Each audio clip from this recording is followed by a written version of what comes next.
MUGOMO wa arutani a KIAMA KNUT ũrĩa ũgũtanyagwo kwambĩrĩria ũtukũ wa ũmũthĩ nĩ ũrĩkĩtie gũkanjwo na arutani makorio maroke irathi-inĩ kwambĩrĩria gũthomithia tamu ya gatatũ. Atongoria a kĩama gĩkĩ manĩrĩire mũgomo ũyũ ũkanjĩtwo thutha wao kunanĩra njũng'wa na kamĩtĩ ya kwandĩka arutani ya TSC na kũiguithanĩria mamwe ma maũndũ marĩa arutani aya makoretwo makĩendekithia. Today has directed the Secretary General. I have been directed by teachers of this country through the National Executive Council to withdraw the strike notice.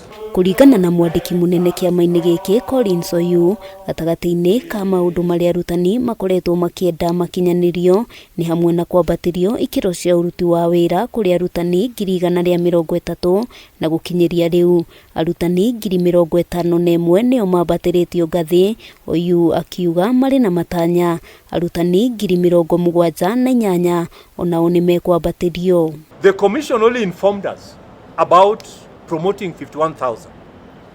It did not provide both the time frame and the framework from which the remaining 78,000 will be promoted. The union regards it as an ongoing process.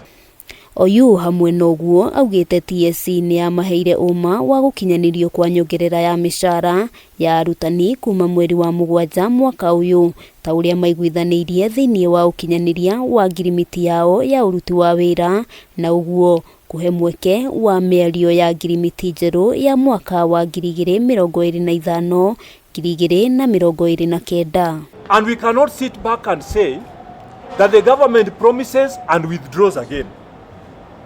The CS says this, the chairman of the budget committee says this. Where do we belong?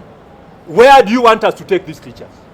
Ona kũhana ũguo kanjũ ya KNUT nĩyonanĩtie kwaga kũiganĩra na mũrũgamo wa TSC ũkoniĩ maũndũ ngũrani arĩa nĩ hamwe na kwandĩka wĩra arutani 46,000 arĩa makoretwo magĩthomithia marĩ gĩkĩro-inĩ kĩa interns hamwe na kwandĩka wĩra arutani erũ 20,000 a gĩkĩro kĩa interns. The conversion of the intern teachers to permanent and pensionable terms and the employment of 20,000 more teachers to address the shortage.